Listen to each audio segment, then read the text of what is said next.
Саламатсыздар ма?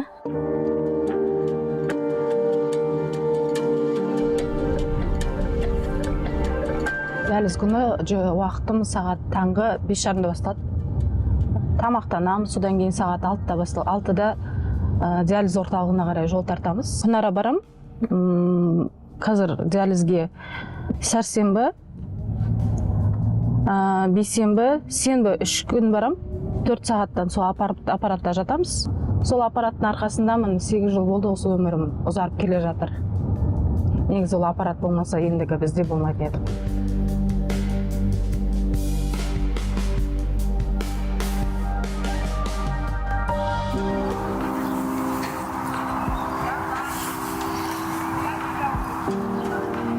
Атым Ермек, жасым 49-да, болмай 50-ге толамын. Сразу реанимацияға жатқызды.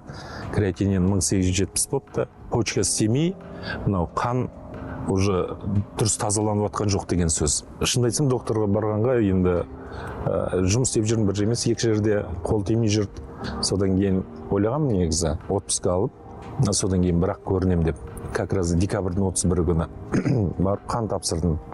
Кешке қарай неден звондады, қан орталығынан звондады, сіз Халықбаев Ермек, осындай іспей, сізге қазір точно адресін жіберіңіз, бізге скорый жібереміз, деді. Всем привет, қалайсыздар? Саламатсыздар ма? Күнделіктік жинаған сұйықтықты есептейміз. Соны алады ғой 4 сағат бойы. Көп жинап қойдым осы. 2 есе көп жұмыс істейді ғой біздің диализде жүрек. Аппарат алған кезде. Потому что үлкен жылдамдық скоростьпен айналып жатыр. Қанына жақтан шығып аппаратқа барғанша. Қайтадан таза қан, аппарат тазалайды да, қайтадан айналып венамен кіреді. Венамен тамыр, өзіміздің тамырмен қайтадан айналып тамырға кіреді. Біздікі екінші неміз жүрек тез отырады да диализде. Ойлайды 4 сағат. Системаға барып келді. Ертесі күні сау адамдай жүр. Бізді бастан аппаратқа алады, қайтады дегенсі.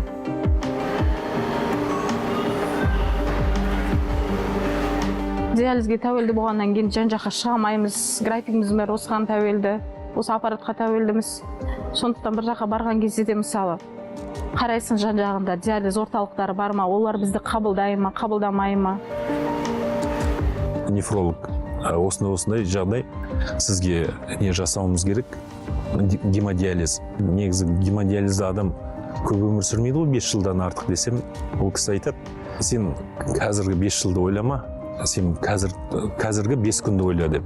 Сен қазір комаға кетесің, комаға кеткеннен біз бәрібір жасауымыз керек. 31 күні түнгі 11-ден аса уже диализ бірінші нені жасап бастады.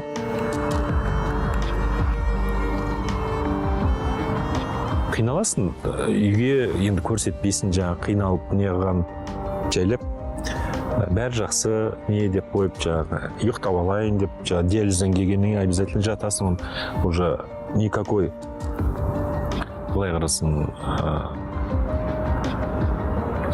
диализден кейін бір овощ сияқты боласың.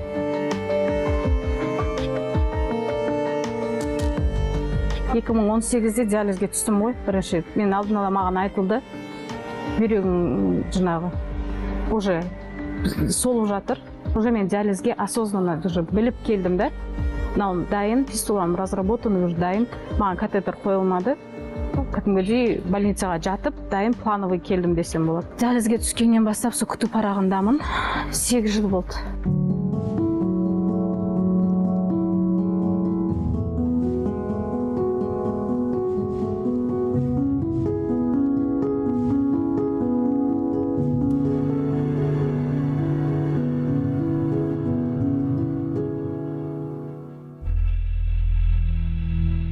Донор болатын болса, ол отасын жасайды, аман есен үйіне оралады.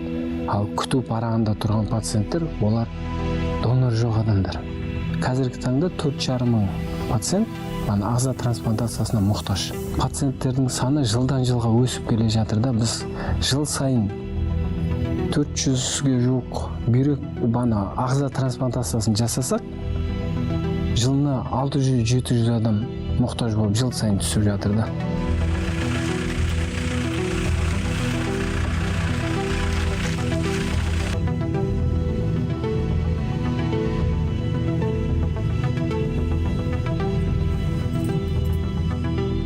адамда мен ойлаймын да мына почка дегенде может быть бір ауыратын шығар деп сөйтсе бұл почка деген мынау мысалы көп жаңағы диализда жүргенде кісілерден сұраймыз ғой сөйтсем көбісінде оказывается ауырмай тоқтайды екен өмір былай білмеймін қалай өткен сонымен 4 жыл гемодиализ алдым ғой уайым дейді ғой жаңағы адамды бірінші уайым құртады екен негізі бір сутканың ішінде мен түгім қалмады бүйрек бізде сыртымыздан білінбегенмен ішімізде ағзамыз жоқ қой көп жерде түсінбейді жаңағы больницаға барғанда біз ана сыртымыздан білінбейді ғой диализде екеніміз көп кісілер ана жанға батады да очередьсіз ана сыртында жазылып тұрады очередьсіз деп сонда бірінші топ мүгедегі деп көп жерде айтпаймыз кәдімгідей полноценно жұмыс істеп жүрген адам диализге түсіп мүгедектік статусын алған кезде өте қиын болды мен до такой степени өз-өзіме қол жұмсауға дейін бардым ол кезде жанымда жолдасымның көмегі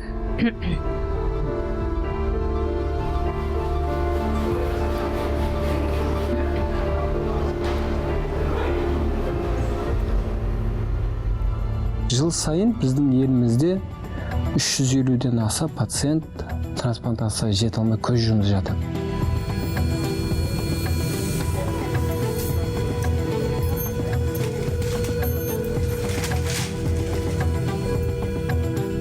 Кеше көрдің, бүгін ол кісілер жоқ. Кеше ғана сенің алдында консультацияда отырған пациент бүгін жоқ.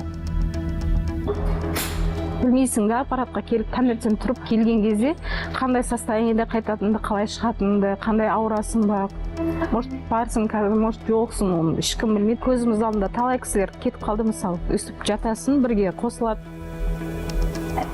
4 сағатқа шыдамай, жүректер тоқтап қалатын жағдайлар көп болды. Көбісіне очень звондамаймын, өйткені талай неған адам звондайсың, жоқ. Осы бір ай болған жоқ. Құрбан айтпам, құттықтап видеоны звондасам, видеоны алмады да, содан кейін өзі звондады, ашын немін. Мен осындай кім қайда? Мұса деген жігіт қайда десем, ол кісі қайтып кетті, анау мынау деп. Өте жақсы жігіт еді. Қазіргі таңда 4739 адамдар, оның ішінде 125 бала. 80-90% бүйрекке мұқтаж. Орташа санмен алғанда жұмыс істей алатын жастардың, сол адамдар көп жағдайда тұрады. Енді 50% демей-ақ қойын, бірақ 40%-ға дейін осы жұмыс жасай алатын белсенді азаматтар деп айтуға болады. Беларусияда 40 миллион. Турцияда оны бәрін қарастырып көрдік. Турцияда өзің донорыңмен барсаң 9 миллион. Оны бәрін қарастырдық, бірақ ондай менде 40 миллионды қазір бетіп алып бере салатын жағдай жоқ. Көбісі сбор бастайды, сборды бастап көргенде ол қиын да, ол да елдің алдына шығу деген сияқты. Келіншегімде постоянно айтатын Ермек, не қылсаңшы, мені інің берем деді ғой деп. Мен оны бергенде де уайымдадым, шынымды айтсам. Оның 5 баласы бар, ертең күні қалай ол не алады деп. Ұлымның қызым жаңағы медицинаға түсіп жатыр, новый почка тауып береді деп, енді күлдіртіп не қоямын ғой жаңағы келіншегім кішкене уайымдамасын деп, сөйтіп күліп не қоятын жаңағы успокаивать етіп келіншегім. Но бірақ іште бір не болды жаңағы, как будто менде бір болады бәрібір почкамыз жаңағы, сондай бір ощущением болып жүрді.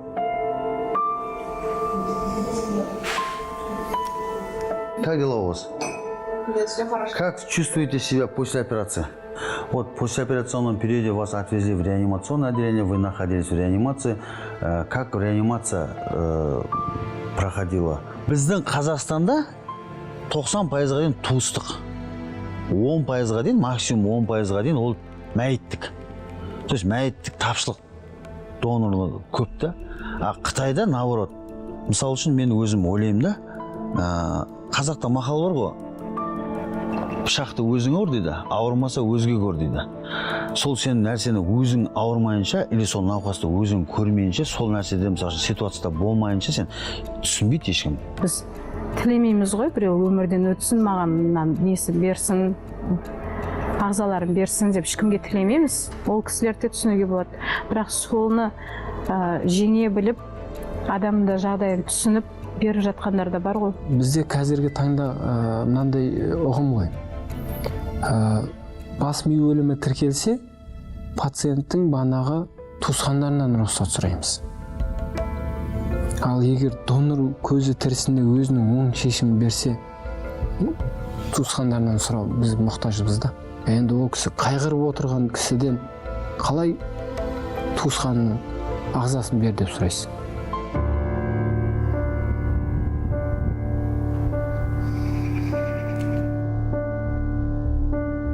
Мен Алияның мамасымын. Алия моя дочь.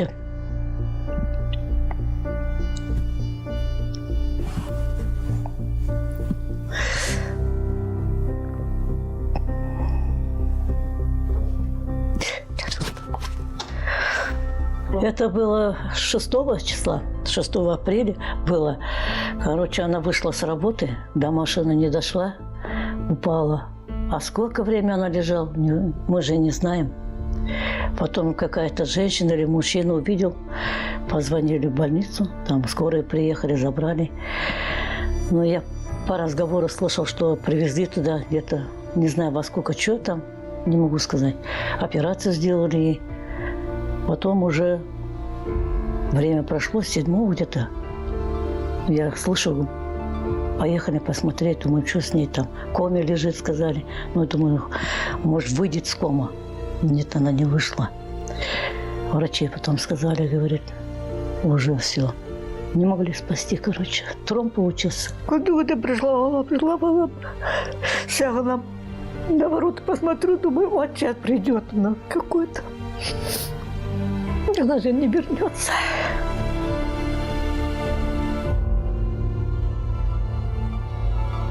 Белоруссияда ол келісім презумпциясы. Яғни сен тірі кезіңде бас тартпасаң, сен донор болып автомат түрі.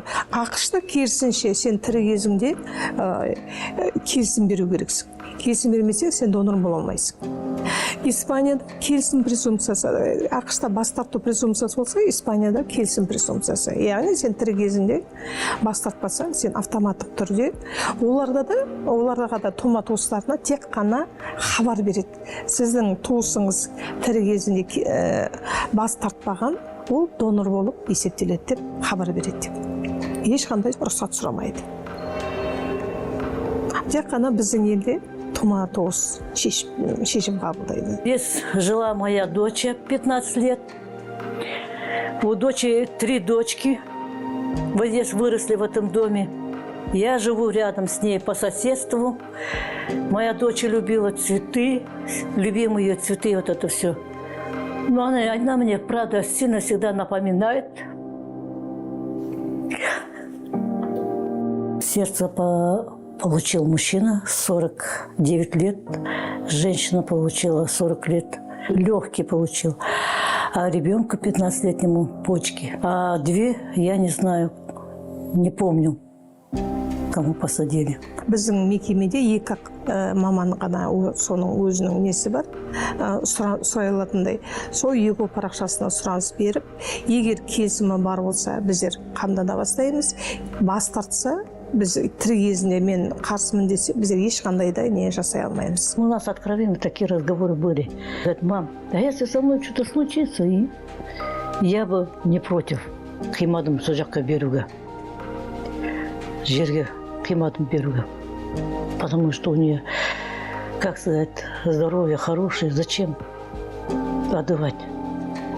Люди некоторые плачут, жить хотят еще дальше. Ну, люди как будут меня рассуждать, это, знаете.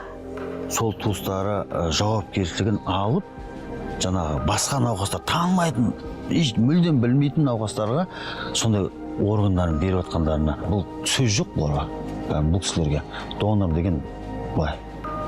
Басиып кәдімгідей тағзым ететін кісілер бұлар, донорлар. От имени всего медицинского сообщества примите мои слова искренней благодарности и глубокого уважения к вам. Когда в момент тяжелой утраты ваша семья проявила мужество и приняла важное решение, дала шанс на надежду жить другим людям.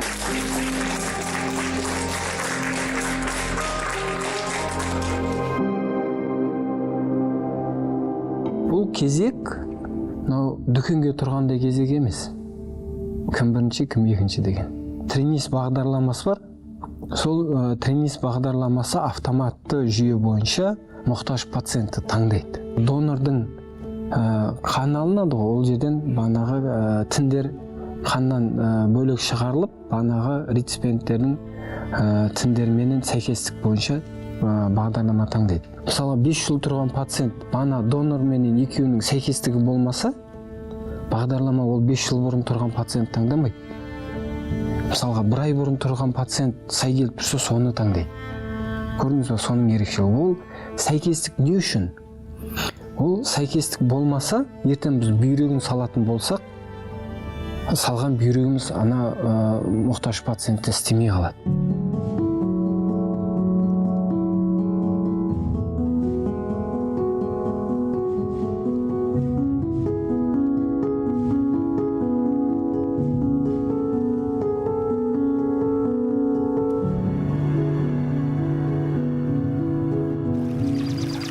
жиырма төртінші жылы январьда 28-інде звондады, таңғы 4-те. Бірақ 7-8 адам болады тағы да. Соның барлығын кімге совместимость қатты, сол жақсы келеді, соны не алады деп. Бүткіл анализді тексеріп, сөйтіп неғаннан кейін жаңағы аяқ жағында уже бәрін тапсырдық, қазір консилиум болады деді. Мен өзім шығып кеткен далаға барып, жаңағы машинаны от алдырып отырмын, жаңағы қыздырып, жаңағы қазір үйге кетемін ғой, кішкене машина жылып тұрсын, күн суық қой жаңағы. Сөйтіп бір кезде звондайды, сіз қайдасыз дейді. Маған айтты, сізге совместимость 100% келіп тұр, барлығы ыңғайлы. Егер келіссеңіз, жасайық деп. Мен соған келістім, 28 январь, 28-ден 29-на. 29-ы жасалды ғой, жаңадан туылған күн сияқты ғой, екінші дата. Ойлаңыз, бір бүйрекке 10 пациент келді деп айтайық. Біреуі қуанады, 9-ы жылайды. Көрдіңіз ба?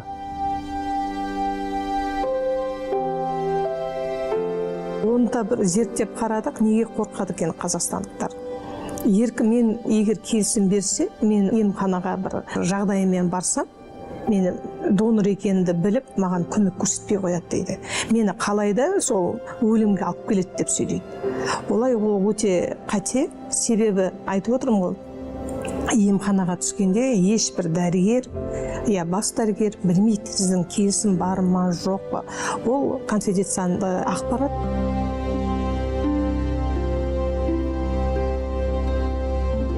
Мысалға, Европа мемлекетіндегі трансплантацияда мықты дамыған мемлекеттердің бірі ол бана Испания елі.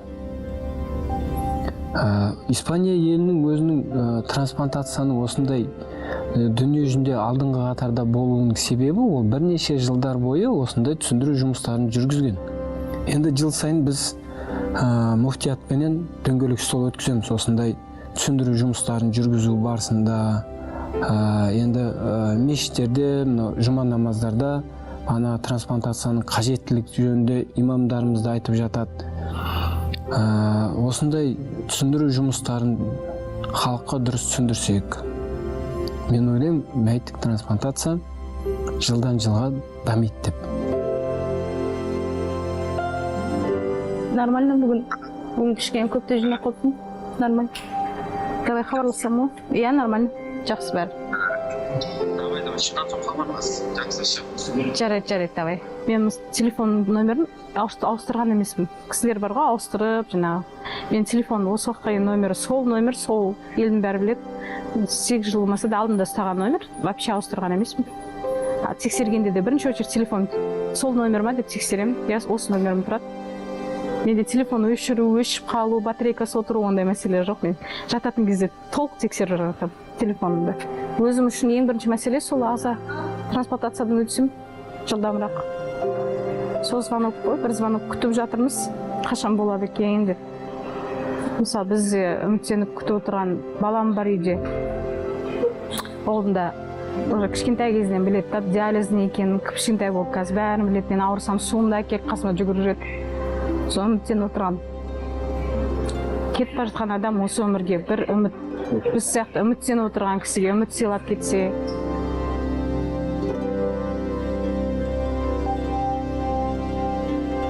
Я вообще горжусь своей дочкой. Бес адам уже өмір бар. Сол адамдар енді солай. Я буду считать, как өзім балам сияқты енді оларды. Қандай болса, үлкен кісі болсын, кішкентай болсын, бауырыма басам оларды. Как бы өзім қызым сияқты. Буду любить их. Пусть живут.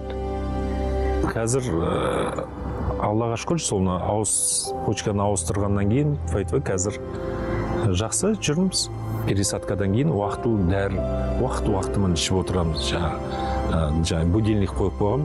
Менде жаңағы бала шағамда бәрі жүгіреді сразу уақыт болса. Действительно жаңағы айтқандай лотерея ұтып алғандай болдық қой жаңағы.